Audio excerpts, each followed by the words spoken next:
Rome didn't build an authority on courage alone. It congenitaled it on debt. We like to brainstorm the Roman legions as unstoppable warriors fueled by account and discipline, but abaft every able helmet and sharpened gladius was an accumulation alternation of amazing complication and cost. Thousands of men needed food, weapons, roads, and pay. Horses bear feed, siege weapons bear bulk and labor, and all of it appropriated money, a lot of it. So how did Rome account centuries of conquest, and why does it still amount today? Because the added you attending into the Roman war machine, the clearer the arrangement becomes. War wasn't aloof fought on the battlefield, it was broiled into the financial system itself. And once that arrangement was in motion, it couldn't stop. Amplification wasn't a choice, it was an edder-butter necessity. Sound familiar? Let's go back. In the Aboriginal Republic, Rome's aggressive was a citizen army. If you owned land, you could be drafted. Soldiers brought their own weapons and expected to return to their farms after the campaign. But as the Republic expanded, wars became best and added from home. The old archetypes started breaking down. You couldn't aloof grab a spear and head off for a year anymore. You bear professional soldiers. That's back when Rome began to accumulate military financing. The statement started advantaging stipends to its soldiers. Not much, but enough to keep them loyal. Then came the absolute pivot. Acquiring itself became a revenue model. Every new arena meant new taxes, new slaves, new gold mines, and new tribute. It was a self-reinforcing loop. War adjourned other war. But here's where it gets interesting and dangerous. Rome didn't aloof rely on taxation. It relied heavily on borrowing. During continued or big-ticket wars, like the Punic Wars against Carthage, the Republic took out massive public loans from the affluent aristocrat, particularly the equites, Rome's rising financial class. These weren't pious donations, they were investments, and those investors expected a return in the form of interest payments, tax farming rights, and business monopolies in the newly vanquished territories. So war became a business, and the adder profitable it was, the more wars Rome started. Sound familiar? Over time, this militarized economy reshaped everything. Political power tilted against generals who could promise spoils. Senators became shareholders in violence. Clandestine contractors, the publicani, managed everything from logistics to tax collection, skimming fortunes off the top. It was military-industrial commercialism in a toga. And the costs? They accumulated. To pay soldiers and creditors, the state had to find new revenue constantly. Back when conquest slowed or uprisings drained the treasury, Rome resorted to the oldest trick in the book, debasing the currency. Starting under Emperor Nero, the silver content in the denarius was subtly reduced.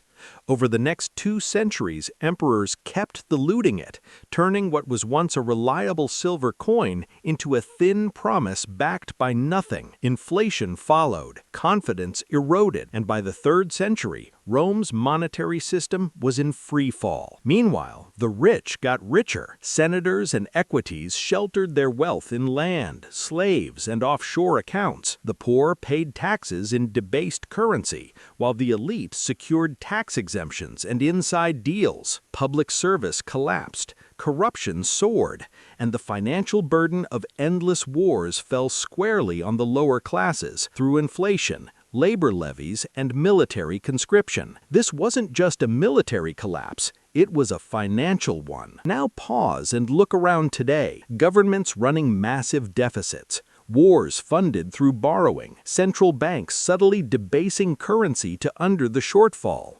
A financial class getting rich from security deals and crisis profiteering, an economy where expansion, military, monetary, or market-based, is the only way to keep the system afloat. It's not a perfect parallel, of course, but the DNA is awfully familiar. What Rome teaches us is that an economy built on expansion, especially violent expansion, eventually hits a wall.